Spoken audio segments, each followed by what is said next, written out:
ከተራራው በላይ አሻግሬ ሳይ በላይ በሰማይ ረድኤቴ መጣ የተራመደ በደመናት ላይ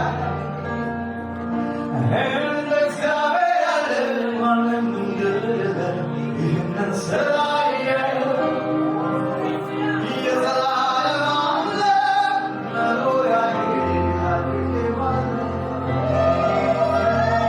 ከተራራው በላይ አሻግሬ ሳይ በላይ በሰማይ ረድኤቴ መጣ የተራመደ በደመናት ላይ እንደ እግዚአብሔር ያለ ማንም እንደሌለ ይህንን ስላየሁ የዘላለም አምላክ መኖሪያዬ አድርጌዋለሁ። ከተራራው በላይ አሻግሬ ሳይ በላይ በሰማይ ረድኤቴ መጣ የተራመደ በደመናት ላይ እንደ እግዚአብሔር ያለ ማንም እንደሌለ ይህንን ስላየሁ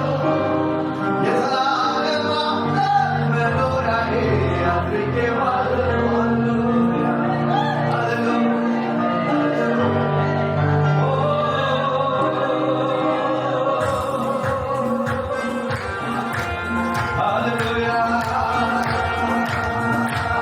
ከተራራው በላይ አሻግሬ በላይ በሰማይ ረድኤቴ መጣ የተራመደ በደመናት ላይ እንደ እግዚአብሔር ያለ ማንም እንደሌለ ይህንን ስላየሁ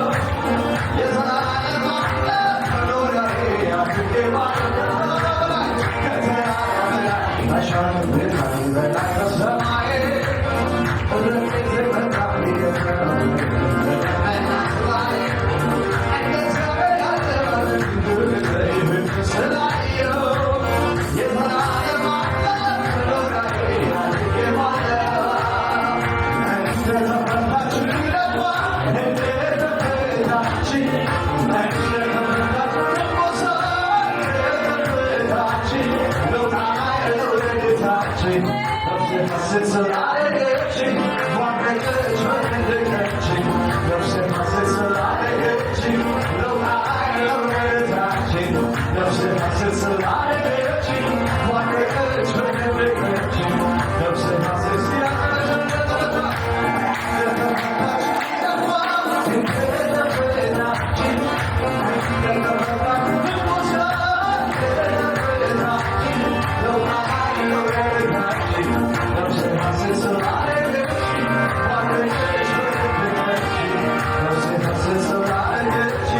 What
ልሳን ኩሉ ዝተኣመነካ በንዘይሰግድ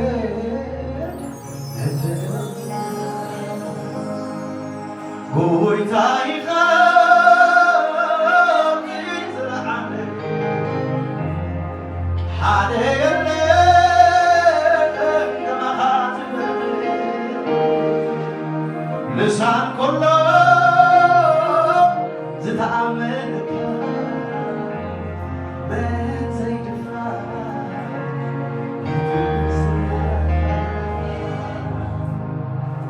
ኢትካያ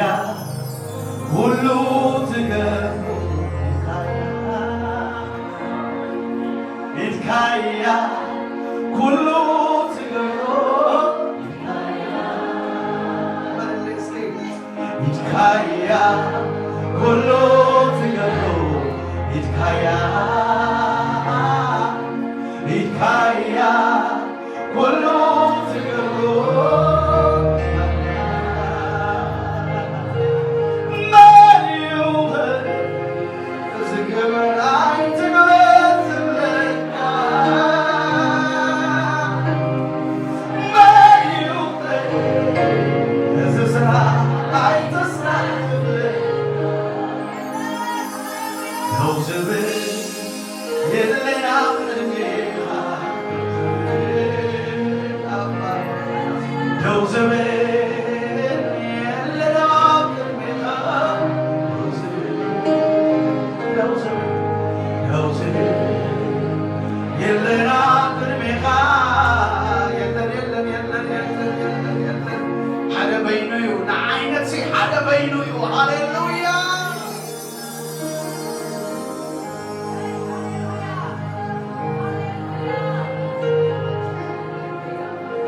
ዝደለኻዮ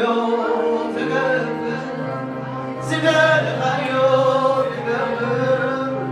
ዝደለኻዮ ትገብር ዝደለኻዮ ዝኣዘዝካዮ ይቐውር ዝኣዘዝካዮ ኩሉ ቆይሙሎ ወይ ወይ ወይ ወይ ወይ ዝኣዘዝካዮ ዝደለኻዮ ዝደለኻዮ ትገብር ዝደለኻዮ ትገብር ዝደለኻዮ ትገብር ዝደለኻዮ ዝኣዘዝካዮ ዝኣዘዝካዮ ይቐውር ዝኣዘዝካዮ ዝቐውር ዝኣዘዝካዮ ኣብ ህይወተይ ብዘይፈቓድካ ዘይኮነ ነገር የለን ኢልኩም ኣብ ህይወተይ ንዝኸውን ኣምላኽ ዝፈቐዶ ቁራዮ ሃሌሉያ ኣብ ህይወትኩም ካለ ነገር ኣይኮነን መጽሓፍ ቀንፂሉ ንሱንማ ጽቡቕ ከም ዝኾነ ረአየ ኣምላኽ ዘይረአዮ ኣይገጥመካን ኣምላኽ ዘይረአዮ ኣይገጥመክን እዩ ሃሌሉያ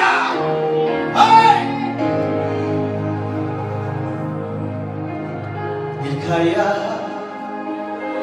ኩሉ ትገብሮ ኢልካያ ኩሉ ትገብሮ ኢልካያ ኩሉ ትገብሮ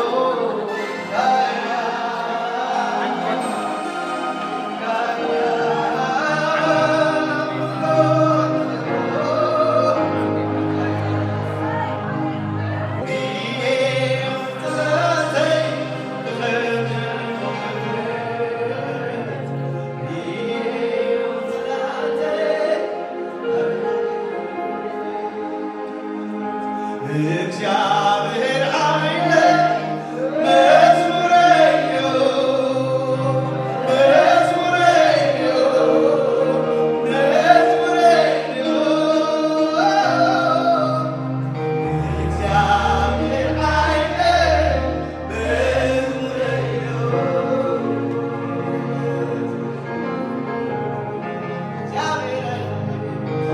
እግዚአብሔር ኃይለ መዝሙረዮ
فعل بيتي هناك حيلة أبل بهاد أمين لا مستلش كورينا سواء بكا كوري بكا زيادة يتفارق بدعاني بارك إني ببرخ هنا سبعي قلت هاردي إنها أقلقلوت تقصهم أقلقلوت ننتقلنا እግዚአብሔር ኣብ ልብና ዝሃበና ራእይ ነይሩ ካብ እሱ ካብ ንእሽቱ ኣብ ቤት ኣምላኽ ይቐሪብ ድሓር ምስ ተላለና ከዓ ክልቴና ፀኒሕና ውሽጢ ምሻሎ እግዚአብሔር ክብሪ ዝብል ነገር ኣሜን ክብሪ ዝብል ነገር ኣብ ውሽጥና ዝነድድ ነገር ነይሩ ድሓር ምስ ተራኸብና ኣቃፃፂልና ኢና ኣሜን ኣቃፃፂልና ተወሳሲኽና ሓደ ሽሕ ይሰግዱ እዩ ክልተ ተኾይኖም ከ ወይ ናይ በቃ ናይ ሄቨን ማልቲፕሊኬሽን ብጣዕሚ ዝገርም ኣብ 2020 ምስ ወፃና ብሚኒስትሪ ደረጃ የገልግል ነይሩ ክብሪ ክርስቶስ ዝበሃል ሚኒስትሪ ብዙሕ ግዜ ኣብ ናይ ሓዳር ኣገልግሎት ተሪኢኹምና ብፍላይ ሲንግልስ ዝኾንኩም ብጣዕሚ ታሽሙ እዩ ዘለና በቃ በዞም ሲንግልስ ኩሎም ክነበርዖም ኢና ንፅዕር ኣምላኽ ይባረኽ ምክንያቱ ጎይታ ኢየሱስ ክርስቶስ መጀመርያ ክብሩ ዝገለፀሉ ቦታ ቃና ናይ ገሊላ ይበሃል ክብሩ ገሊፁ መርዓ እጂ ጎይታሲ ኣብ መርዓ ፍሉይ ዝኾነ ታሽሙ እዩ ዘለዎ ክብሪ ኣለዎ ኣብ ቤተሰብ ኣሜን ነቲ በይኑ ዘሎስ ኣብ ቤተሰብ የምፅኦ ይብል ቃል ኣምላኽ ስለዚ ኣብ ቤተሰብ ነገልግል ኢና ኣብ ከምዚ ማለት ሕጂ ኣብቲ ዩቱብ ተሪኢኹሞ ክብሪ ክርስቶስ ሚኒስትሪ ዝበሃል ኣብ ብፍላይ ሲንግል ዝኾንኩም ብጣዕሚ ከመይ ጌርካ መፃመቲ ትመርፅ ፍቱናት ኢና ከዓ ክልቴና ከዓ ብጣዕሚ ኢና ንፋቶ ኣይንባእስኒና ኣምላኽ ይመስገን ይመስገን ከምኡ ተይልኩም ሰብ ኣይተመነው ንእሽተይ ነኳራረ ኢና ግን ፍቕሪ እዩ ኣምላኽ ትባረኽ ኢየሱስ ጎይታ እዩ ሕጂ ከምዚ እዞም ኣገልገልቲ ኣሕዋተይ ክብሎ ፀንሑ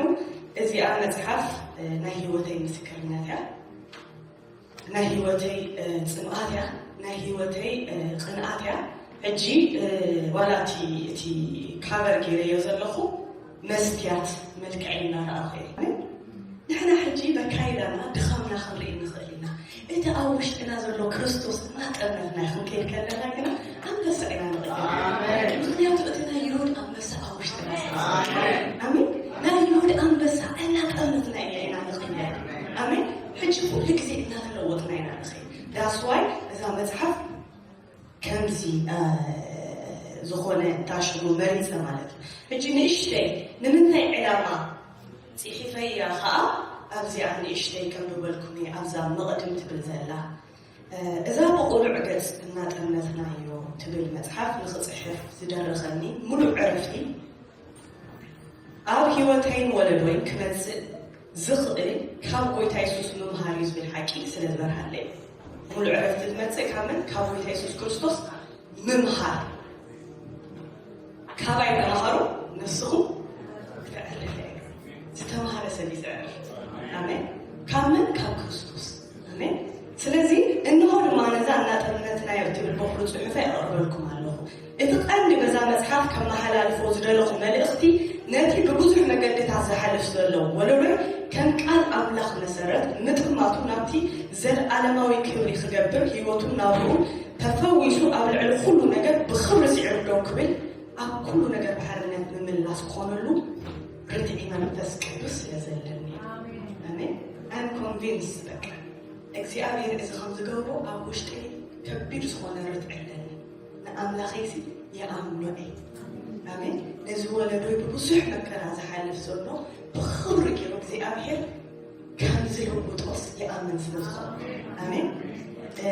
ሽዑኡ እንታይ ትብል ትቕስላ ንሕና ኩላትና ግና ብቑሉዕ ገፅ ነቲ ክብሪ ጎይታ ከም ብመስትያት ጌርና እናጠመትናዮ ከም ካብ መንፈስ ጎይታ ካብ ክብሪ ናብ ክብሪ ናብ ምስሊ ኣርኣዮ ንልወጥ ኢና ስለዚ እዛ መፅሓፍ ካብ ክብሪ ናብ ክብሪ ዝኸይድ ሂወት ምእንቲ ክህልወና ዓይንቲ ልብና ብሩህ ኮይኑ ኣብ ምምልላስ ከም ትሕገዘና እምነት ኣሎኒ ሰናይ ንባብ ኣሜን ኣሜን ስለዚ እምነተይ نخبر بيتا أنا تأمتنا نخبر بيتا سلازي إتي كمزي أقدمهم تسأل زبالنا أنت نيشتينا 3 مينت فيديو كان رئينا ناتو ريدي تخونكا فيديو كرئينا إيكو تعلامة نزو ولدنا بيتا بخبو زهبوت تطبق نجر قالو أمين نحن خا زي ريفايفال زبها نجر نيزي أبي منفس أبي زبها كعو كله دحري ريفايفال كنا خلش عن هالو ريفورميشن اند ريستوريشن حجي نتسب زليو دائما منفسهم من تحت رايكونا قرص يكحزالو كم مهاراتو كبسلالو زت مهارسب زت مهار ولدو يهانز مالتي امين سلازي اتوم حزبنا بفلاي ابديس ابا خرابتلو ابي يوغندا ونحسدينا بتمرتي كوصلو كلاتنا بوحالفنا اينا مزينا حجي قالينا تاني بالانجلش تزفلل نيره قالينا 5 تزفلل نيره او اخيدس بزح تصبو نجر مغبر كل بينا سلازي افتي بوتا زلوو كوفي لهم غزيهم انت خيحلفو نقاليهم نتوم غنزب زي كلهم بنزع المهارو لهم مالتي اتا بيت تمرت نتاعي تبل جولدن ويزدم جيت تبل ساقا السا جيرنا اوريدي كل تباتش امرقنا هنا بتزمت انا فاند مالتي حجة خا اتسالي ما انتي نتوم كمهارو زغبهم ما انتي كمهارو اتي مصحف نايتي مصحف اتاوي كله ناوي يفخت مالتي نتحاوي ريدي خا وانيت الشي سلازي اتعلامة نسو مخانو كنركم دلائي اتي مصحف كنجزء خلنا كنلو إنا كنبارخ إنا كنلوت إنا أمين بزح صبو نقر كنركم إنا أمين جن اتي بسيم تين كأنت كلكم دلائي اتي أو أزولنا حاولنا حافتنا نكحتنا أزمالنا علينا أو أخوينو كفلهم أنت كتير كحلفوا كم مهارو تماهيرهم بس يوم أبصخة عموتات تخون أمين أمين عموتات تخون تنحنا زحلفنا يمكي حلفوا أمين نحنا فلا بوتو كزي حلفنا كون حلفوا كونفيرنسو كل نقولهم تاشو أخوينهم أنتي كواتسو تماهيرو تسارحي مالتي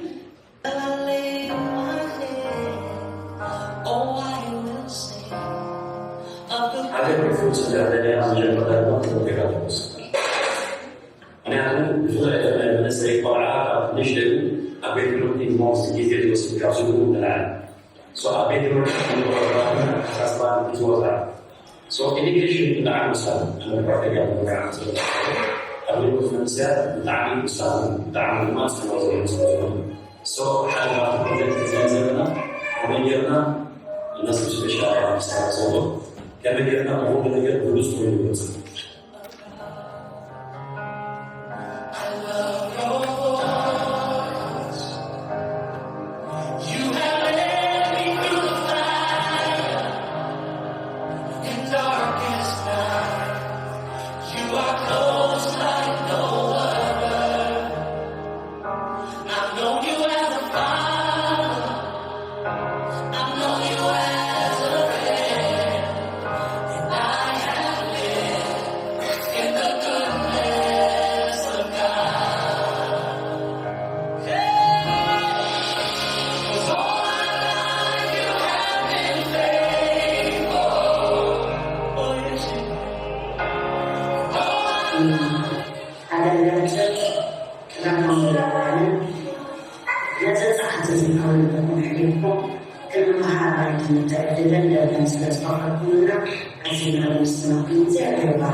እግዚአብሔር ባርካ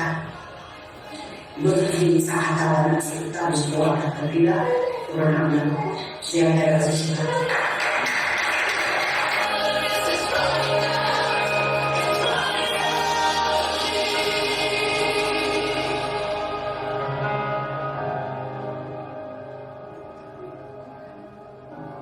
I love you, Lord,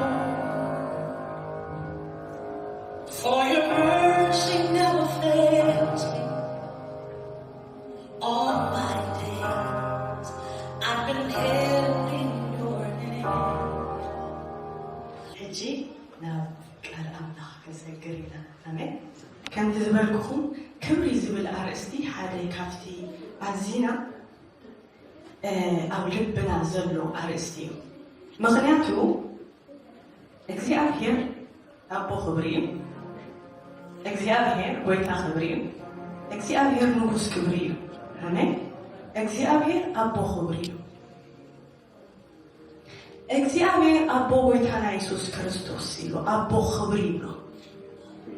አምላኽ አቦ ክብሪ እዩ፣ ንጉስ ክብሪ ኸላይ مزمور 24 እንታይ ይብል? ኣቱም ደጌታት ርእስኹም ኣልዕሉ፣ ናይ ዘለኣለም ደጌታት ርእስኹም ልዕል ኣቢሉ፣ እቲ ንጉስ ክብሪ ከኣቱ እዩ። እቲ ንጉስ ክብሪ መን እዩ ምስ በሉ? እግዚአብሔር ጎይታ ሰራዊት እዩ። ስለዚ እግዚአብሔር ኣብ ዘለዎ ቦታ ክብሪ ኣሎ። እግዚአብሔር ክንቀሳቐስ ከሎ ኣትሞስፌርካ እዩ ዝልውጦ። ኣብቲ ኣምላኽ ዘለዎ ሃሌሉያ the spirit of God is here. The anointing is here. Hallelujah. ንጉስ ክብሪ እግዚአብሔር። እስኪ ንጉስ ክብሪ ይተዋል። አሜን። እግዚአብሔር ከዓ አቦ ክብሪ እዩ። ሃሌሉያ። ብክብሩ ኣይደራደርን። ክብሩ ከዓ ሂብና እዩ። አሜን። እግዚአብሔር ክፈጥረና ከሎ ገና ክድንኩንና ከሎ ንክብሪ ኢና ዶኪንና። አሜን። ንሕና ንውርደት ንመከራ ንጭንቀት ኣይተፈጠርና፣ ንክብሪ እግዚአብሔር ኢና ተፈጢርና። ሰብ ክፈጠረ ከሎ ንክብሪ እግዚአብሔር እዩ ተፈጢሩ። አሜን አሜን። እስኪ ንክብሪ እዩ ተፈጢርና። አሜን። ንክብሪ ኢኹም ተፈጢርኩም። አሜን። ንክብሩ ንምንታይ? ንውዳሴኡ እግዚአብሔር በኣና ክኸብር በኣና ክውደስ ይፈጢሩና። አሜን። ስለዚህ we are created for his glory. ንእግዚአብሔር ንሕናስ ክብሪ ኢና በቃ። አሜን። ምክንያቱ በኣና ሪጆይስ ስለዝገብር እግዚአብሔር ኣምላኽና ኣምላኽ በኣና ይሕጎስ ስለዝኾነ ንደስትኡ ንውዳሴኡ ይፈጢርና። ስለዚ ክንፍጠር ከለና ዋላ ንክብሪ ኢና ተፈጢርና። በዚ ድርድር የለን። ኦፍኮርስ ሰይጣን ንኣዳም ምስ ዝሓተው ኣዳም መጀመርያ ዝሰኣኖ ነገር ክብሪ እዩ። ኣዳም ወፂኡ ኣብቲ ክብሪ ሽዑ መጋረጃ ተጋሪዱ ኩሎም ሓትዮም ክብሪ ኣምላኽ ስኢኖም በቲ ብወዱ ብክርስቶስ ዝርከብ በጃ ምሕላፍ ግና ብኡ ፀድቁ። ስለዚ ክብሪ እቲ ተጋሪዱ ዝነበረ መጋረጃ ተቐንጢጡ እዩ። ኣብ ክብሪ ኣቲኻ ኣብ ክብሪ ኣቲኺ ኢኺ ተቐንጢጡ እዩ መጋረጃ። ኣሜን ኣሜን። መጋረጃ ተኸፊቱ እዩ። ኣሜን። ካብ ክብሪ ኣምላኽ ንሕና ርሑቓት ኣይኮንና። ኣሜን። ስለዚ ጎይታ ኢየሱስ ክርስቶስ መጀመርያ ምስ ሞተ እንታይ እዩ ኮይኑ? እቲ ናይ ቤት መቕደስ መጋረጃ እንታይ ኮይኑ ተተርተረ። ስለዚ ኣብ ታቦት ተሓፂሩ ዝነበረ ክብሪ ንሕና ታቦት ኮይንና። ኣሜን። ሪዛይድ ገይሩ ኣባላት ክብሪ ኣብ ነፍሲ ወከፍና ኮይኑ። ኣሜን። ስለዚ ክብሪ እግዚአብሔር እቲ ኣዝዩ ዝገርም ነገር ኣብቲ ክብሪ ዘለዎ ኣብኡ ሓርነት ኣሎ፣ ምፍራይ ኣሎ፣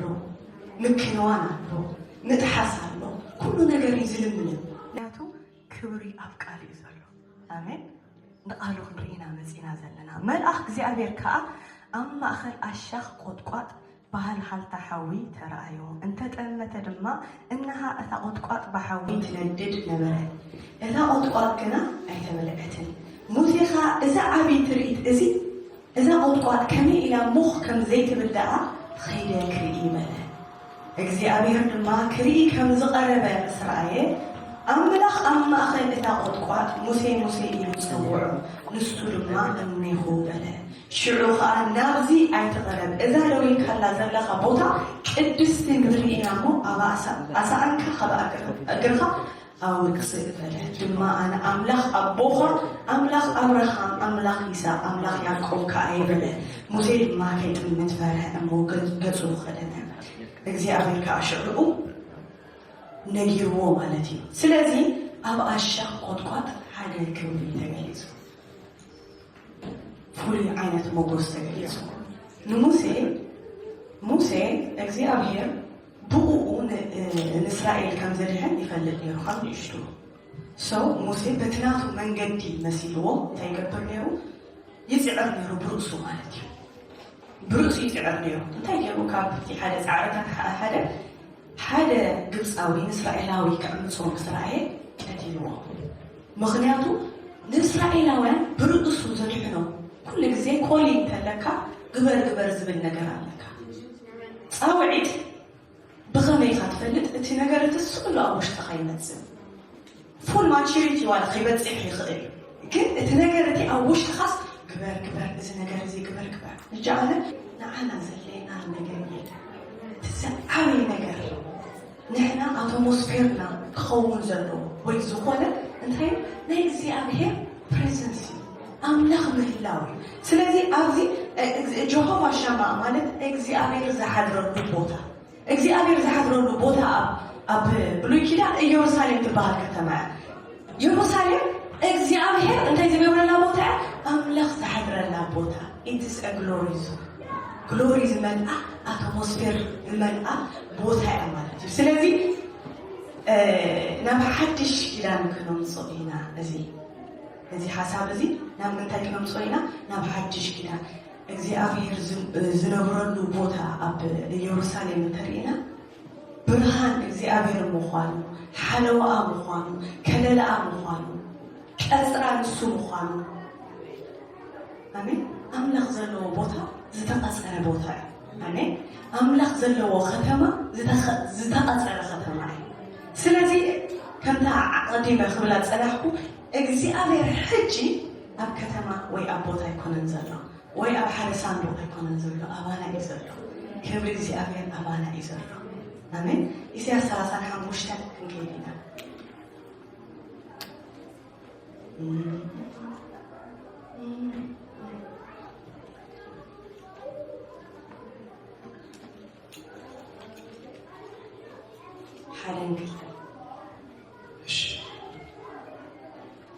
በረኻን ምድሪ ኣጻብዕን ክሕጎሱ ምድረ በዳ ከዓ ዕልል ክብል ከም ፅገረራ ድማ ክዕምድብ እዩ ኣጸቢቑ ክዕምድብ ብሓጎስን ብዕልልታን ባህ ክብል ክብሪ ሊባኖስን ገጽ ቀርሜሎስን ሳሮንን ክወሃቦ እዩ ንክብሪ እግዚኣብሔርን ንገጽ ኣምላኽናን ክርእዩ እዮም ኣሜን ንክብሪ እግዚኣብሔርን ንገጽ ኣምላኽናን ክርእዩ እዮም ኢሳያስ 35 ባይዘወይ ብዛዕባ ናይዛ መወዳእታ ዘመን ዘላ ቸርች ትዛረበ ምክንያቱ ቀፂሉ ነተን ሰነፋ ኣዳዋብር ፍዕነተን ወለል ዝበለ ኣብራኽ ኣደልድሉ እንዳበለ ዕቡራት ይረኣዩ ሓንካሳት ይዝለሉ እንዳበለ ይቐፅል ኣብዚ ግን ኣጸቢቑ ክዕምድብ ብሓጎስ ብእልልታ ባህ ክብል ክብሪ ሊባኖስ ገጽ ቀርሜሎስ ሳሮንን ክወሃቡ ንክብሪ እግዚኣብሔር ንገጽ ኣምላኽና ክርእዩ እዮም ይብል ኣብቲ እግዚኣብሔር ዘለዎ ቦታ ንዕምባብ ኣሎ ምፍራይ ኣሎ ኣብቲ ክብሪ ኣምላኽ ዘለዎ ቦታ ምልማዕ ጥራይ ነው ኣሜን ምክንያቱ ቃል ኣምላኽ እንታይ ሩባታት ኣምላኽ ማይ መሊኡ እዩ ካብቲ ሩባ ዝሰተየ ዘበለ ዓሳ ህያው ክኸውን እዩ ኣሜን ናይ እግዚኣብሔር ክብሪ ናይ እግዚኣብሔር ሩባ ናይ እግዚኣብሔር ማይ ናይ እግዚኣብሔር ህልውና ንዓና ዘለምልም ኣትሞስፌር እዩ ዘጠጥዕ ኣትሞስፌር እዩ ኣሜን ሊሚት ዘይብሉ ኣትሞስፌር ሊሚቴሽን ዝሰብር ኣትሞስፌር ኣሜን ስለዚ እዚኣ ቸርች እዚኣ ንሕና ኢና ኣሜን ናይ መወዳእታ ዘመን ሰባት ንሕና እንዲና ሓቂ ኣብ መወዳእታ ዘመን ሲብል ቃል ኣምላኽ ምድሪ ብፍልጠት ክብሪ ናይ እግዚኣብሔር ክትመልእ ምድሪ ብፍልጠት ናይ እግዚኣብሔር ክብሪ ንሕናስ ንኣምላኽ ብክብሩስ ክንፈልጦ ኢና بخلو هذا الشيء كنت جالسنا بتتجالسنا مالسنا أتفبنا كونفرونتوالينا آمين أقول أنا زمان أنت يكبرسي مدري بفرقة كبرنا يزي أمير كتملئة مدري مالك نحن أنا أملاق مدري نحن أنا رسل أو أنا إذا حضر سلازي نايزي أمير فرقتي أبراغ مدري سلازي حكينا بحدش كنا نكوستكم إبراهيم حالا كلتن بزعبا يسوس كزارب كله بزعبا يسوس كريستوس كزارب كله نسو نايكرو نتأبرائي ارتباهي إوها سلازي قويتا يسوس كريستوس ناي أبو خبري قويتا يسوس كريستوس ناي مكوري ناي أبو خبري سلازي أبو ليكي دان زنبار خبري آمين مسكرنا ذي والنظام صحة الحفاظ اللي خنبركم قدام صلوتي أكثر أحسن تختن أب كومبوت مالتي كومبوت توفينو تفتو أيهم إيرترا إن بيبزح لله أوانا سلازي بزحنا نتاي نقبر تشارج بروغرامات قارت أمريكا أزوانا نقبر نيرنا أزواها نقبر كلنا شعرقو إزيابير ثلاثة ነገር حديثين أكثر أزواج نبرنا أول مالتي قدام يتيزا نبرت حتوي بلدكم ما تقولون كبر خارقيني قدام يتبطل كبر خارقيني سلازي أنا شعبو ريستور زبابر كله قزين سلاز نبرة نام قويتا كبر زي أبير بمنتاي يقلت يحسب نيرة لك أخمنا يموسيبا أشياء خطوات ويكاب سماي صحف أبيلو ويكاب سمر فتوات تيجاز بالتنسي هم لك خمسة دالور كي خيني رمالتي كل خارقيني جنزبل باهي ويكاب كمزي كنقات نافوقت نامسو ترايريهم نافوقت نخوب ترايريهم سبقات نامسو ترايريهم نوميسكي هاليلويا نزغنات زي بشين يسوس كريستوس إذا نافوقت زي كبرقا زبل نافوقت أوشتكم ماليش يبسس ماليش يبسحلكم آمين سلازي كوم إلى كسدي كله اتناتي expectation كان دخل نقرأكم تسنحكم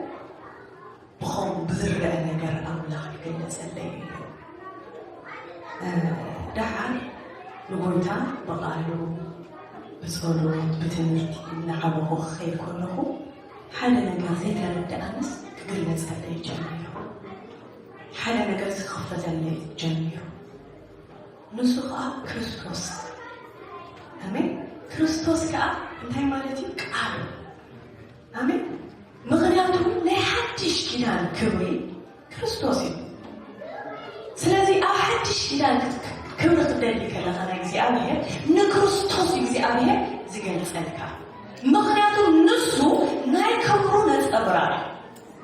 أبو ممن يمثل تيكاس نايزي أبيه كبري من ينتيكاس كريستوس آمين آمين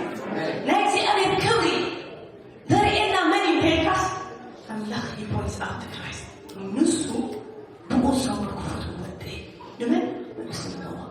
ما أسيهم إلوه أفتخرا نستريو أو ذكر البرهان مستقلتها نايزي أبيه كبري مستقلتها هاري متعملوا كامتي تورجنا داس نسرح وخنات خبرة علم أملاك كبري زركبوا وده أسجي تعمل سلازغنس كامتي تورجنا شعور تايز بنتم سنسا بو تسافركم فتو ودين عسل الله كامتي خبري سلازي نعود السنوز الدمسي زنسينا آمين آمين لا حدش كدان كبري قلت يسوس كريستوس ترجموا أملاك كريس انترينا يوم دوكسا يبال DOXA دوكسا بلوري شكاينا عن المسلمين كابوت زبال كبرونا أو حدش كدان بقلت كبرينا دوكسا بلوري بال إذا دوكسا بلوري انتهي مالت مسيحكم مننت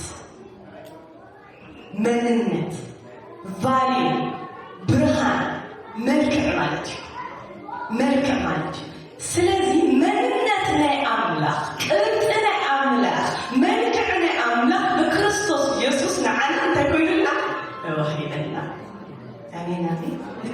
ስለስተቀበልካ ክብሪ ለካ አስከብርኩ ይቆልኩ ይላል አሜን ንክርስቶስ ስለስተቀበልኩ ካብ ክብራት ይሁን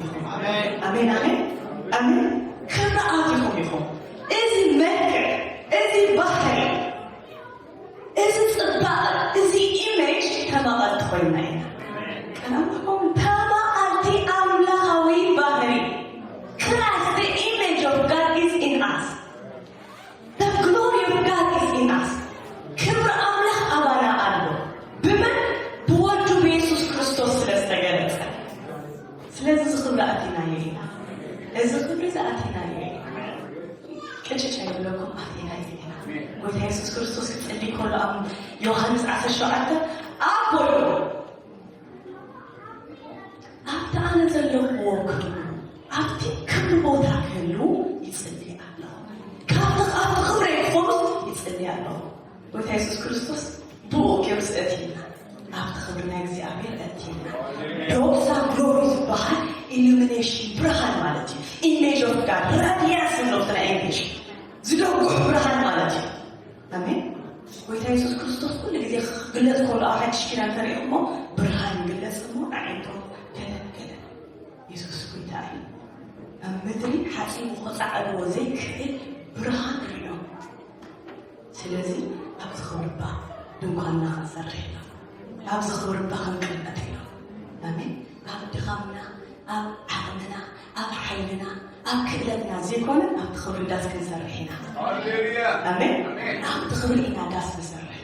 ኣብ ዘይምኽኣልና ኣብ ዓቕምና ዘይኮነ ኣብቲ ክብሪ ዳስ ክንሰርሕ ኢና ሃሌሉያ ስለዚህ ዶክሳ ዝበሃል ግሎሪ እዚ መንነት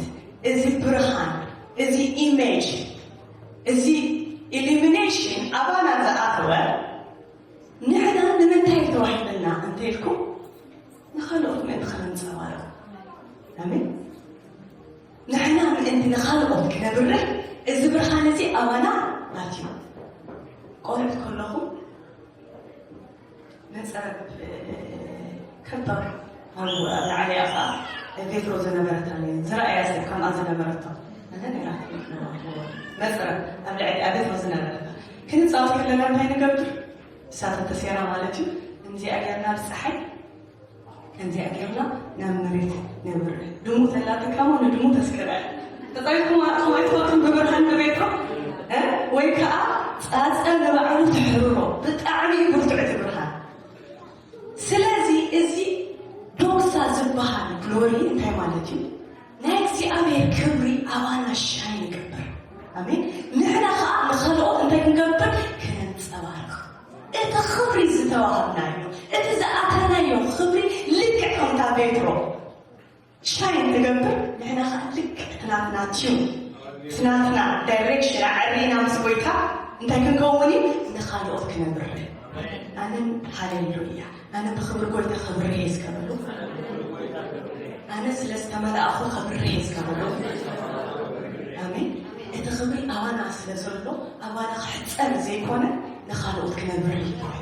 سلسل ما يقال أملاك نحنا بقول عكس نتخبر قويتها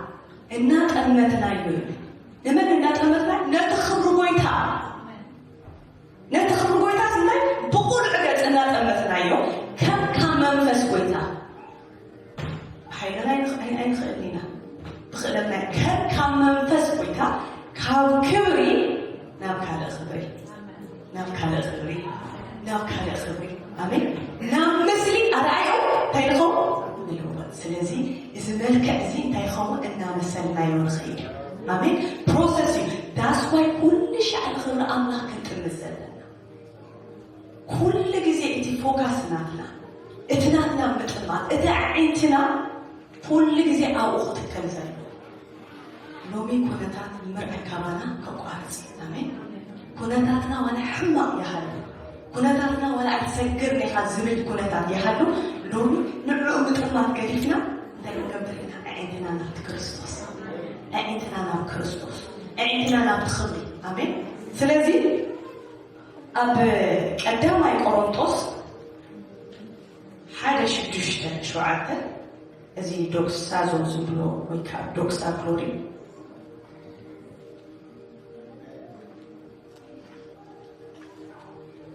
ሓደ ክልተ እንታይ ይብል እምበኣልሲ ኣብ ማእከል እቶም እኹላት ጥበብ ንዛረብ ኢና እቲ ኣምላኽ ቅድሚ ዘመናት ንኽብረትና ዘዳለዎ እቲ ናይ ኣምላኽ ሕቡእ ምስጢር ጥበብ ኢና ንዛረብ ዘለና እምበር ጥበብ ዝዓለም እዚኣ ወይስ ናይቶም ዝሓለፉ ገዛእቲ እዚኣ ዓለም እዚኣ ይዛረብ ኢና ስለዚ ኣምላኽ ንኽብረትና ዘዳለዎ ጥበብ ኣሎ ኣምላኽ ንኽብረትና ዘዳለዎ ጥበብ ኣሎ ጥበብ ዓለም ኣይንዛረብን ኢና ጥበብ ናይዚ ዓለም እዚኣ ገዛእቲ ኣይንዛረብን ኢና ርእስና ኣይንጥምትን ኢና እዩ ዝብል ዘሎ ካልኦት ኣይንጥምትን ኢና ኩሉ ግዜ ምጥማትና ናብ መን ይኸውን ናብ ክርስቶስ ኣሜን ስለዚ ኣብ ማእኸልቶም እኹላት ጥበብ ንዛረባ ኣምላኽ ቅድሚ ዘመናት ንኽብረትና ዘዳለዎ ጥበብ ስለዚ ጥበብ ኣምላኽ ብደቃስ ፀደቃት ይብለና ኣሜን ስለዚ ጥበብ ኣምላኽ እዚ እዩ ኣምላኽ ንኽብረትና ዘዳለዎ ጥበብ ንሱ ከዓ እቲ ካብ ኩሉ ዘመናት ተሰዊሩ ዝነበረ ንዓና ግና ዝገለፆ ክርስቶስ እዩ ኣሜን ክርስቶስ ኣባኻትኩም ተስፋ ክብሪ ክብል ከሎ ተሰዊሩ ዝነበረ ጥበብ እዩ ስለዚ ክብሪ ኣምላኽ ኣቲናዮ ኢና ኣሜን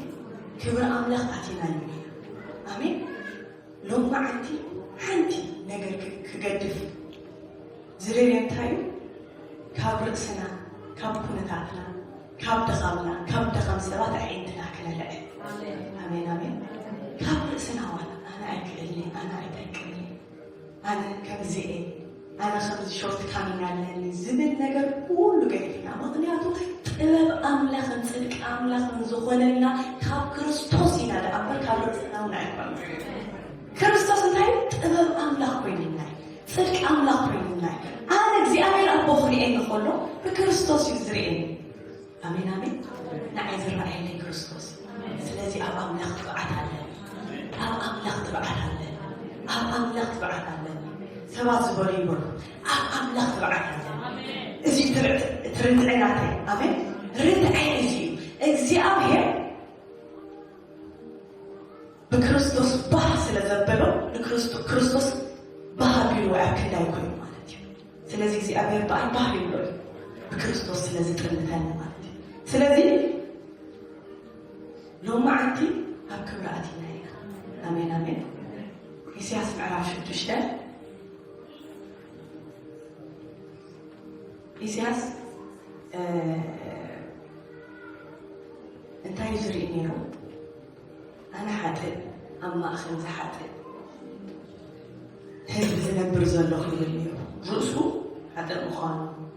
ትወለድኡ ሓጥእ ምዃኑ ብፍላይ ንሕና ከዓ ወለዱና ብዙሕ መከራ ስለ ዝሓልፍ ብዙሕ ነገር ስለ ንሓልፍ እንታይ ዝረኣየና ናስና ድኻም እንታይ ዘይከውን ከምዚ እንታይ ከም ዘይከውን ዝብል ነገር ብዙሕ እቶታት ኣለና ሓንሳ ሓንሳ ካብ ምኽባሩ ዝተለዓለ እቲ ሽግር ናብ ምንታይ ጥራይ የጠመተካ ሰይጣን ናብቲ ሾርት ካሚ ናብቲ ውርደት ጥራይ ዘጠመተካ ኣነ ሓጥእ ኣብ ማእኸል ዝሓጥእ ህዝብስ ይነብር ኣለኹ ስለዚ እንታይ የጠመተካ ናትካ ሕፅረት ናትካ ድኻምን ናይ ሰብ ድኻምን ጥራይ የጠመተካ ሽዕቡ መልኣኽ ብጉጤት ገይሩ ንኢሳያስ ተንኪፉ ኣፉ ተንኪፉ ምስ ተተንከፈ ሽዑ እንታይ ክብል ጀሚሩ መን ክለኣኸልና ኢሉ እግዚኣብሔር ሲ ኣነ ክለኣኸካ ክብል ጀሚሩ ኣሜን ቅዱስ እግዚኣብሔር ኩላ ምድርኻ ብኸሙ መሊኣልና ክብል ጀሚሩ እቲ ውርደት ክርኢ ፀንሐ ኢሳያስ ውርደት ኣብ ርእሱን ኣብ ወለዱን ክርኢ ፀንሐ ኢሳያስ ክብሪ ክርኢ ጀሚሩ ኣሜን ኣሜን ኣሜን ስለዚ ክብሪ ክንርኢ ኣለ ክብሪ ኣብ ርእስና ዝኣተናዮ ክብሪ ቀሊል ክብሪ ይኮነ እቲ ጎይታ እተይና ዘሎ ክብሪ ቀሊል ክብሪ ይኮነ ኣብ ፅቡቕ ዝኾነ ኣብ ባህ ዘብል ዕጫ በፂሕኒ እዩ ዳዊት ምሽ ኣብ ፅቡቕ ዕጫ እዩ በፂሕና ኣሜን ኣሜን ኣብ ክብሪ ኢና ኣቲና ዘለና ኣሜን ስለዚ ካብዚ ክብሪ ዝተለዓለ ንርእስና በዚ ክብሪ ክንጥምታ ኣሜን ንኻልኦት ካብ በዚ ክብሪ ዝክንጥምቶ ናትና ምንጪ ናይ እግዚኣብሔር ዙፋን ይደአምበር ሓሊፍና ይኮነ ወለዶና ይኮነ ህዝብና ሃገርና ይኮነ ህይወተይ ዝምንጩ ካበይ ካብቲ ዙፋን ጸጋ ካብቲ ዙፋን ኣምላኽ ዝምንጩ ህይወተይ ካብ መስቀል ዝጅምር ህይወተይ ካብ ርእሰይ ኣይኮነ ካብ ወለዶ ካብ ዓለተይ ኣይኮነ ኣሜን ስለዚ ማንኛውም መንገዲ ንኺ ኣብ ክብሪ ኣቲና ንውርደት ብስዕር ሰብካ ክብሪ ዝተረድኦ እዩ ዳዊት እንታይ እዩ ጎየና ቅድሚኦም ቆይሙ ምስ ረኣዮ መን ኣሎ ነዚ ብዙር ንዘይ ተገዘረ ፍልስጤማዊ ወቂዑሲ ውርደት ካብ እስራኤል ዘርሐ ክብሪ ዝተረድኦ ሰብ ውርደት ጣዕይ ዘብላ ኣሜን ክብሪ ዝኣተወ ሰብ ንውርደት እሱ እዩ ዝቃለሳ ኣሜን ኣሜን ስለዚ ሎም መዓልቲ ኣብ ክብሪ ምእታውና ንቋፀር ንሕሰብ ኣሜን ንቋፀር ርእስና ኣብ ክብሪ ኣትያ ኣሜን ኣሜን ርእስናን ካልኦትን ብክብሪ ኣምላኽ ንርአ ሓደ ግዜ ሓደ ዝፈትዎ ኣገልጋሊ ምስ ተሸገሩ እቶም ጉባኤ ሽዑ ኣንፀርፂሩ እዚ ህዝቢ ዘይርድኦ ገለ ብጣዕሚ ከንፀርፅር ጀሚሩ ሽዑ ናብታ ናይ እግዚኣብሔር ሰብ ኣብዚ ህዝቢ እዚ ክብሪ ተደሪእኻ ክረድኦ ኣይትኽእልን ኢኻ ኣብቲ ክብሪ ዝረኣኻሉ ህዝቢ ኢኻ ረድኤት ኣምላኽ ዝዝርጋሓልካ ጸጋ ኣምላኽ ዝዝርጋሕ መዓስ ይመስልካ ደንገጸሎም እሞ ፈወሶም ደንገጸሎም እሞ ፈወሶም ጸጋ ኣምላኽ ዝዝርጋሕ ናይ እግዚኣብሔር መንፈስ ወግ ዝገብር መዓስ ኣብቲ ትረድኦ ዘለኻ ወለዶ ክብሪ ኣምላኽ ምስሪ ሎሚ ዓይንትና ብክብሪ ክንቀነ እዩ ኣብ ርእስና ክብሪ ክንርኢ ኢና ኣብ ወለዶና ክብሪ ክንርኢ ኢና እዚ ውርደት ዝጨኑ ሕማቕ ዜና ዘለዎ ኩሉ ብሽም የሱስ ብክብሪ ክንወጥ ኣሜን ክብሪ ዝሓስብ ሰብ እዩ ክብሪ ክፀውር ዝኽእል ክቡር ሰብ ክቡር ሓሳብ ይሓስብ ኣብ ክቡር ነገር ከዓ ይነብር ክብሪ ክሓሰብካ ኣብ ክቡር ነገር ክትርከብ ኣይትኽእልን ኢኻ ሎሚ እግዚኣብሔር ቲዩን ክገብሮ እዩ ሎሚ ቲዩን ክገብሮ እዩ ኣሜን ኣሜን ሎሚ ክቡር ነገር ክንሓስብ ኢና ክብሪ ምፅባሕ ጥራይ ክንሓስብ ኢና ናይ እግዚኣብሔር ክብሪ ምሳና ወግ ክገብር ኣተሓሳስባና ቲዩን ክገብሮ ኢና ኣሜን ኣሜን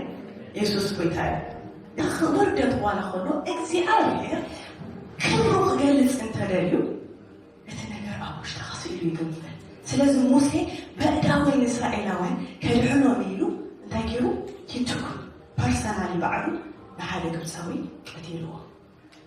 ድሓር ግና ተሰጊጉ ማለት እዩ ንበረኻ ሽዑ ኣብቲ በረኻ 40 ዓመት ክፍተን ነይሩ ክጋጠሞ ዝግብኦ ሓደ ነገር ነይሩ ንሱ ከዓ ክብሪ ይበሃል ኣሜን ክብሪ ዝበሃል ቦታ ኣብ በረኻ ኣብ ከረን ሆሬብ ኢሉ ከረን ሆሬብ ማለት ናይ እግዚኣብሔር ቦታ ማለት እዩ ናይ እግዚኣብሔር ስፍራ ማለት እዩ ናብ ናይ እግዚኣብሔር ስፍራ ከኣቱ ነይርዎ ምስቲ ክብሪ ክጋጠም ነይርዎ ኣሜን ምስቲ ክብሪ ምስተጋጠመ ክብሪ ሒዙ ክኸይድ እቲ ዝሃደመ ሙሴ ብሓይሊ እግዚኣብሔር ናብ ፈርዖን ተኺሉ ሓዲሙ ወታደር ኮ ይፍሕወን ተኺሉ ናብ ፈርዖን ከኣቱ ጀሚሩ ስለዚ ምስቲ ክብሪ ምግጣም እንታይ ድገብረካ ዋላ ነቲ ዘህደመካ ነገር ሰባጊ ኢልካ ትኸውን ምስቲ ክብሪ ምግጣም ዘድሊ ነቲ ሎሚ ዘጨነቐካ ክትጨንቆ ስለ ዝኾንካ ሎሚ ኣብ ሂወትኩም ዝኸብደኩም ነገር እንተሎ እግዚኣብሔር ክብሩ ገሊፁ ነቲ ዘሸገረኩም ነገር ክተፍርፅዎ ኢኹም ጢሒስኩም ክትወፁ ኢኹም ኣሜን ኣሜን ሰይጣን ኩሉ ግዜ እንታይ ይገብር በታ ኣምላኽ ክዕወተካ ዝደሊ ገርባእ ይፍትነካ ኣብ ሓዳር ትፍተን ዘለኻ እግዚኣብሔር በኣ ክትሕሰካ ስለ ዝደለየ ኣብ ጥዕና ትፍተን ዘለኻ ወላ ናይ ሂሊንግ ኣኖይንቲንግ ኣብ ኢድካ ክህሉ ክእል ዝኾነ ፈተና እንተለካ እግዚኣብሔር ነቲ ፈተና ኣለማሚዱ ትሬን ገይሩ ኣብ በረኻ ወሲዱ ምስቲ ክብሪ ጋጢሙ እንታይ ክገብረካ ስለ ዝደሊ እዩ ቄስካ ክፈፅ ስለ ዝደሊ ሎሚ ምስ ክብሪ ክትጋጠም ኢኻ ሎሚ ኢንካውንተር ክኸውን ሎሚ ምስ ናይ እግዚኣብሔር መለኮታዊ ክብሪ ምግጣም ክኸውን እዩ ኣሜን ኣሜን ምክንያቱ እግዚኣብሔር ብኻሉ ስለ ዝጋጠም ኣሜን ሎሚ ሓድሽ ነገር ዝበርህ ኣብ መንፈስና ክመፅእ እዩ ኣሜን ስለዚ እግዚአብሔር ኣብ ከረን ሆሪ ኣምላኽ ክብሪ ተረኣዩ እዩ ኣምላኽ ክብሪ ተረኣዩ ስለዚ ምርኣይ የድል ዘፃእ 34 ከዓ ደጊምና ክንከይድ ኢና ዘፃእ 34 ካብ 29 ክሳብ 35 ኮነ ከዓ ሙሴ ኣብ ከረን ሲና ክወርድ ከሎ ሕጂ እውን ኣብ ከረን ኣምላኽ ከዓ ዝገርመኩም ኣብ ከረን እዩ ዝራኸቦም ፓስተር ይቀፅለለይ ኮነ ከዓ ሙሴ ካብ ከረን ሲና ክወርድ ከሎ እቲ ካብ ከረን ምውራዱ እተን ክልተ ፀላት ምስክር ኣብ ኢድ ሙሴ ነበራ ሙሴ ምስ እግዚኣብሔር ብምዝራቡ እቲ ቁርበት ገጹ ከም ዘንፀባርቕ ኣይፈለጠን ነበረ ኣሮንን ኩሎም ደቂ እስራኤልን ንሙሴ ምስ ረኣዩ እነሆ ቆርበት ገጹ የንፀባርቕ ነበረ እሞ ናብኡ ንምቕራብ ፈርሁ ሙሴ ከዓ ፀውዖ ኣሮንን ኩሎም ሓላቁ ተኣኺቦም ድማ ናብኡ ተመልሱ ሙሴ ከዓ ተዛረቦ ድሕሪ ከዓ ኩሎም ደቂ እስራኤል ቀረቡ ድማ እቲ እግዚኣብሔር ኣብ ከረን ሲና ዝገበሮ ኩሉ ኣዘዞም ሙሴ ምሳታቶም ተዛሪቡ ምስ ወድአ ኣብ ገጹ ጉልባብ ገበረ ሙሴ ምስኡ ዝዛረብ ኣብ ቅድሚ እግዚኣብሔር ምዝኣቱ ክሳዕ ዝወፅእ ነቲ ጉልባብ የልዕሎ ነበረ ወፂኡ ከዓ እቲ እተኣዘዞ ነገር ደቂ እስራኤል ይነግሮም ነበረ ደቂ እስራኤል ድማ ቁርበት ገጽ ሙሴ ከም ዘንፀባርቕ ገጽ ሙሴ ይርኢ ነበሩ ሙሴ ከዓ ምስኡ ንምዝራብ ክሳዕ ዝኣቱ ነቲ ጉልባብ ናብ ገጹ መለሱ ሙሴ ናብቲ ከረን ሲናን ከረን ሆሬብን ሓደ እዩ እሱ ከዓ ናይ እግዚኣብሔር ከረን ማለት እዩ ኣምላኽ ዝርከበሉ ቦታ ማለት እዩ ሽዑ ኣብኡ ክርከብ ከሎ ካብቲ ክብሪ ዝተላዓለ ገጹ የንፀባርቕ ነበረ ቃላና እንታይ በል ናብኡ ዝጥምቱ ገጾም ከ ሎማዓንቲ ሕፍረት ዘበለ ካባና ክእለይ ሕፍረት ዘበለ እግዚኣብሔር ካባና ክኣል ምክንያቱ ኣቕኒዕና ንኣምላኽ ምርኣይ ስለዝኸውን ኣዕንቲ ልቦናና ዝኣትወና ብርሃን ስለ ዘሎ ኣሜን ኣሜን ኣሜን ስለዚ ገጹ እንታይ ይኸውን ነይሩ የንፀባርቕ ሽዑ ደቂ እስራኤል ገጽካ ኢስ ቱ ማች ዩ ኣር ሻይን በቃ ከሸፉር ነው ይብሎ ነይሩ ስለዚ ኣብ ገጹ እንታይ ይገብር ጉልባብ ይገብር ነይሩ ምክንያቱ እቲ ክብሪ ክፀርዎ ስለ ዘይከኣል ኩሉ ግዜ ትማሊ ዝሰማዕ ኽዋዕ ክብሪ ምስ ተላዓለኻ ኩሉ ብዛዕባ ክብሪ ተላዒት ኣሜዚንግ ዝኾነ ሪቨሌሽን እንዲ ዝመፅእ ነይሩ ትማልፍቲ መመረቕታ ዓይንኻሲ ብርሃን እዚ ናይ ስጋ ዓይንትኻ ነዚ ብርሃን ኣቑሚጥካ ተረኢኻዮ ይሕምመካ እዩ ብዙሕ ሰዓታት ተሪኢኻ ኣብ ብርሃን ዓይንትኻ ዘናይ ስጋ ዓይንቲ ይሕምመካ እዩ ዳስ ዋይ ኮምፒተር ዋላ ክትጥቀም ከለኻ ይኳለ ግበር ብሉራይት ገለገለ ዝበሃል ምሽ ምክንያቱ ክትጠንቅቐለን ማለት እዩ ውሽጣዊ ዓይንትኻ ግና ናብቲ ብርሃን ክትርኢ ከለኻ ክፍት እዩ ዝብል ኣሜን ክፍት እዩ ዝብል ልክዕ ናይ መን ምሳሌ ሳኦል ናብ ደማስቆ ክኸይድ ከሎ ንቅዱሳን ከሳድድ ክኸይድ ከሎ ሲ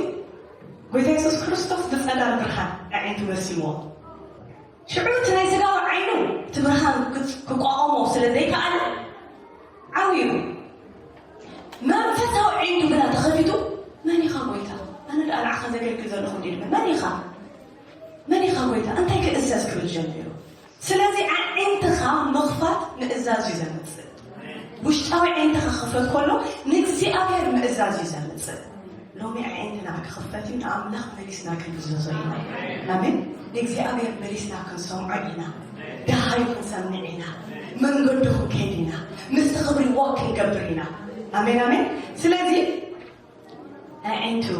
ኣብዚ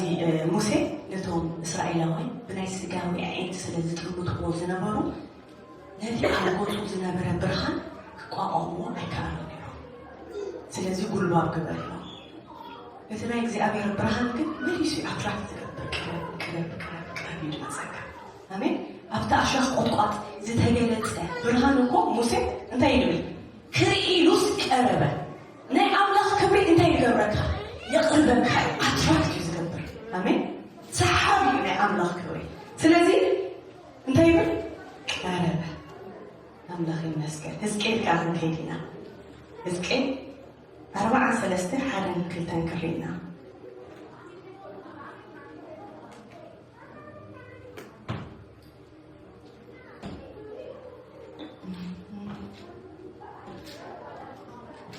ሕዝቅኤል 43 ጥቕሲ 1-2 ክርኢና ድሕርዚ ናብታ ደገ ናብታ ንምብራቕ እትርኢ ደገ ኣውፅኣኒ እነሆ ከዓ ክብሪ ኣምላኽ እስራኤል ካብ ምብራቕ ኣቢሉ መፅእ ከምኡ ድማ ከም ህማም ብርቱዕ ማያት ነበረ ምድሪ እውን ብኽብሩ በርሐት ኣሜን ድሕርዚ ናብታ ደገ ናብታ ንምብራቕ እተርኢ ደገ ኣውፅኣኒ ምብራቕ ማለት ፀሓይ እትመፀሉ ቦታ እዩ ሓድሽ ቢጊኒንግ ፍሬሽ ስታርት ማለት እዩ ጎይታ ኢየሱስ ክርስቶስ ብምንታይ ይመፅእ ከም ምብራቕ ብምብራቕ እዩ ዝመፅእ ዝብል ቃል ኣምላኽ ኣብ ራእይ ዮሃንስ ስለዚ ምብራቕ ኣብዚ እንታይ ክብሪ እግዚኣብሔር ዝግለፀሉ ስፍራ ወይ ከዓ ክብሪ እግዚኣብሔር ዝመፀሉ ቦታ ምዃኑ እንታይ ይገብር ኣሎ የርኢ ኣሎ ክብሪ ኣምላኽ እስራኤል ኣብ ምብራቕ ኣቢሉ መፅአ ድምፁ ድማ ከም ህማም ብርቱዕ ማያት ነበረ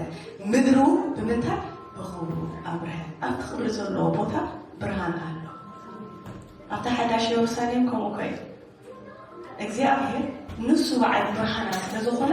እታ ከተማ ለይቲ ኾነ ቀትሪ ኣይትፀልመትን ይብል ስለዚ ኣምላኽ ዘለዎ ቦታ ኣብኡ ፀልማት የለን ኣሜን እዚ ክብሪ እዚ እንታይ ንገብር ኣብ ብርሃን ወክ ንገብር ይገብረና ማለት እዩ ካልኣይ ዜና መዋዕል 7 ክንርኢና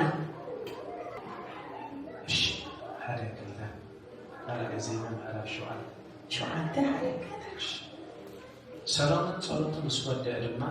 ሓዊ ካብ ሰማይ ወሪዳ ነቲ ዝሓረደ መስዋዕት ሕሉን በልዓቶ ነታ ቤት እውን ክብሪ እግዚኣብሔር መልአ ክብሪ እግዚኣብሔር ነታ ቤት እግዚኣብሔር ስለ ዝመልአ ከዓ እቶም ካህናት ናብታ ቤት እግዚኣብሔር ክኣቱ ኣይከኣሉ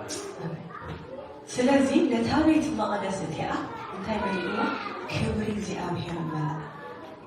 ብምምላእ ናይቲ ክብሪ ዝተለዓለ እቶም ካህናት ዋላስ እንታይ ክገብሩ ኣይከኣሉ ደው ኢሎም ከገልግሉስ ኣይከኣሉ ኣብቲ እግዚኣብሔር ዘለዎ ቦታ ርዝነት ናቱ ኣሎ ክብደት ናቱ ኣሎ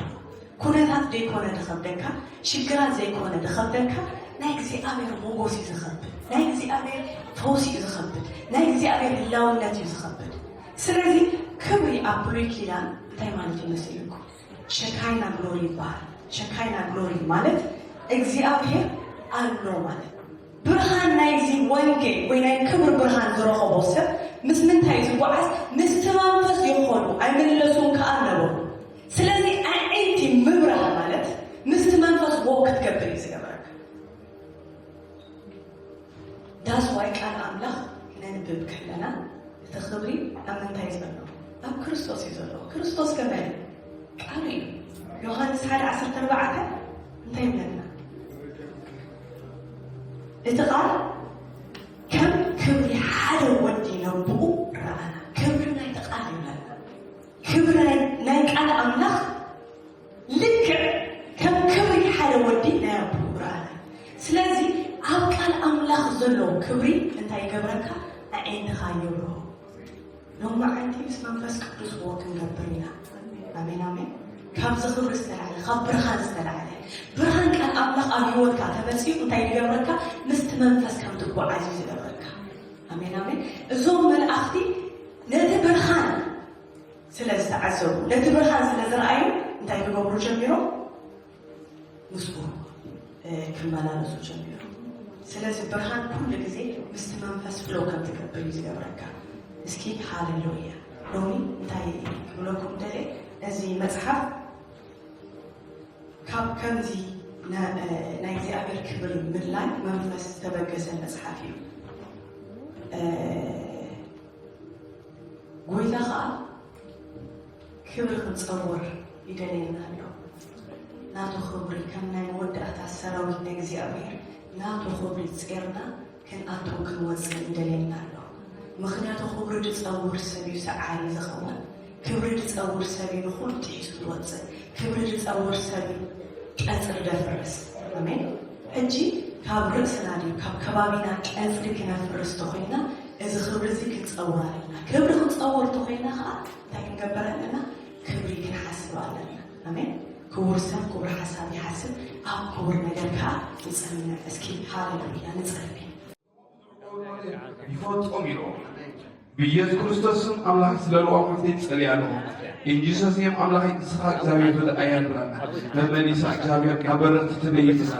بيس كريستوس أملاك أقول زاوية أيو زاوية لكن ما يفعل في سليانا بيس كريستوس أملاك بالآيات برانا إن جيسوس يم أملاك إسحاق زاوية زي ولا أي حال برانا كبر خاجن أو أي كنس تمهير رأينا مؤلاء كبرها كبرنا كبري زعم كفتنا مفتت كم غيرنا كم لوط يخون الله الشيء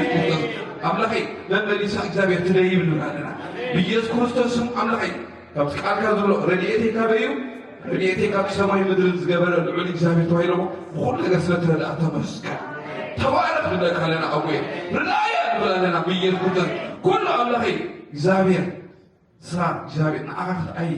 كلمة هتحلف سخاون إجابة تقول زبالة كتب لنا نسأل علينا أملاكي نبرغت من تدين كم تكتب لنا نحكم يخلنا سلهيرو سبعة ونسألي بيس كريستوس إجابة أبتزلوا عن إجابة نبرغت قرنا يوسخون لنا إجابة نتحدث قومات إجابة نعمليها إجابة نبتبرغت كم يخلنا بيس كريستوس أملاكي نزابي تزي أبيس كل بارخهم علينا إن جسس يا بركة أملاك يجربون لنا بركة أملاك يجربون لنا زابير أبي خمو تبارك بشيء يسوع آمين እግዚአብሔር ተገሊጽሞ ንብዙሓት ድማ መድኃን ኣምፂ ለእግዚአብሔር ቃል ክብርን እግዚአብሔር ይኹን እነሆ እግዚአብሔር በዛ መጽሐፍ እዚያ እግዚአብሔር ኣቦ ንብዙሓት ሰባት ኣብ ጸልማት ዘለዉ እግዚአብሔር ክብር እግዚአብሔር ዝግለጸሎም ክኸውን እግዚአብሔር ጽልያለሁ እግዚአብሔር አምላክ ብሽም ኢየሱስ ክርስቶስ እግዚአብሔር አቦ እዛ መጽሐፍ እዚኣ ብዘንበብዋ መጠን ልቦም ክውጋእ ጽልያለሁ እግዚአብሔር አቦ ብሽም ኢየሱስ ክርስቶስ እምነት አቆም እግዚአብሔር ካድር ጽልያለሁ እግዚአብሔር አቦ ብርሃን ክበርሃለሁ እግዚአብሔር አምላክ ከም ተሓትናት ምረና ጸናይ ካብዒንቶም ቅራፍ ክወድቕ እግዚአብሔር አምላክ بشم يسوع كريستوس إذا مصحف زي እግዚአብሔር አቦ ተኸፈልት በረከት ክኾኑ إذا مصحف زي በመንባቦም እግዚአብሔር አቦ ናይ እግዚአብሔር ክብሪ እግዚአብሔር አቦ immediately ዝግለጽ ኣብ ህይወቶም ክኸውን ጽልያለሁ እግዚአብሔር አቦ ተመስገን ጎይታን ሓፍትና ድማ ብዙሕ ነገር ስለዝረዳእጋያ እግዚአብሔር አምላክ ነዚ እድልዝን ነዚ ሰዓትን ነዚ ግዜዝን እግዚአብሔር አቦ ስለዘብቃዕካያ የመስግነካለሁ በሁሉ ህይወታ ዘመን ህይወታ ዝተባረከ ይሁን እግዚአብሔር እዚህ ጅማሬ እንበር ፍጻሜ ይኮነልሞ እግዚአብሔር አምላክ እነሆ ንምድርና በዚህ መጽሐፍ ነው በድርሰታት መጽሐፍ ናጽሐፈት እግዚአብሔር አቦ ለህዝቡና ወንጌል ትመስክር እግዚአብሔር አቦ በኢየሱስ ስም ጸልያለሁ እግዚአብሔር አምላክ በነገር ሁሉ ስምካ ይባረክ እግዚአብሔር አቦ ነው ሕጂ ድማ ነፍስ ወከፍና ዛ መጽሐፍ ዚያን ወስዳን ለናሞ እግዚአብሔር አምላክ እነሆ ነዕረፍትና ማሐዙትና ንሁሎም ፈተውትና እግዚአብሔር አቦ ክንዕድሎም ጎይታ ተረዳና ይጽልያለሁ በነገር ሁሉ ስምካ ይባረክ በስም ኢየሱስ አሜን ክብርና አምላክ ይሁን ስለዚህ ነገር ዝና አምላክ አዚና ነመስግኖ ፕሮግራምና በላይፍ ከመሐላለፍ ጸኒሕ እዩ ክሳለ ሰዓት ያ ማለት እግዚአብሔር ይባርክኩም ኣብ ላይፍ በፌስቡክ በዩቲዩብ ተከታተሉና ጸናሕኩም ተባረኹ ተስፋ ገብር ተባረኩም ክትኮኑ ዝሓለፈኩም ድማ ኣብ ዩቲዩብ ተመሊስኩም ትረኽብዎ ትኽእሉ ኢኹም እጅግን ናይ ላይፍ ፕሮግራምና ኣብ ዝወዲእና ኣለና እግዚአብሔር ኣብዚ ይባርኹ ተባረኹ ነዛ መፅሓፍ እዚኣ ድማኒ ዝደለኹም ኩላትኩም ኮንታክት ግበሩ ዋላ ፌስቡክ መሰጅ ፅሓፉ ከምኡ መንገዲ ክትረኽብዋ ኢኹም ልማም ሓፍቲ ካልእ መንገዲ ደልዩ ቀረበ ኣብ ኣማዞን ቴንኪዩ ኣብ ኣማዞን ከዓ ወፅያላ ሊንክ ከዓ ክሰብድያ available ክኾነልኩም ማለት ኢዝሊ accessible ክኾነልኩም በዚ እግዚአብሔር ኣብዚ ይባርኩም ሳመስለ ፀናሕኩም ተባረኩ